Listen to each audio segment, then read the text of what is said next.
ভালোবাসা ছিল গভীর। আমরা দুজনে চেয়েছিলাম একটা ছোট্ট ঘর, হাসি মুখে বাঁচা, একসাথে পুরনো হয়ে যাওয়া। স্বপ্নগুলো ছিল সাদা কালো কিন্তু সত্যি। আমি চেষ্টা করেছিলাম, সকাল থেকে রাত, হাতের কাজের খোঁজ, পকেটে স্বপ্ন।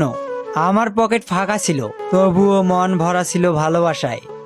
মেয়েটি অপেক্ষা করত, বিশ্বাস রাখত। সে আমাকে বলতো, তুমি একদিন সফল হবে। কিন্তু সময় ছিল নিষ্ঠুর। চাকরি মিলছিল না, টাকা আসছিল না, আর সমাজ ওরা তো প্রেমের আগে ব্যাংক ব্যালেন্স দেখে। একদিন মেয়েটি চুপচাপ আমাকে জানিয়ে দিল, সে আর পারছে না। বাড়ি থেকে চাপ, সমাজের কথা, আর ভবিষ্যতের ভয়। ভালোবাসা থাকলেও অভাবের মুখোমুখি দাঁড়িয়ে সে পিছিয়ে গেল। আমি শুধু বলেছিলাম, ঠিক আছে, তুমি সুখে থেকো। কেউ জিতলোও না, আর কেউ হারলোও না। শুধু একটা ভালোবাসা হেরে গেল টাকার কাছে। আজও কোনো এক বিকেলে আমি বসে থাকি একা, চুপচাপ তাকিয়ে থাকি আকাশের দিকে। সেখানে হয়তো আমাদের স্বপ্নগুলো উড়ে বেড়ায়, ধরা না পড়ার জন্য।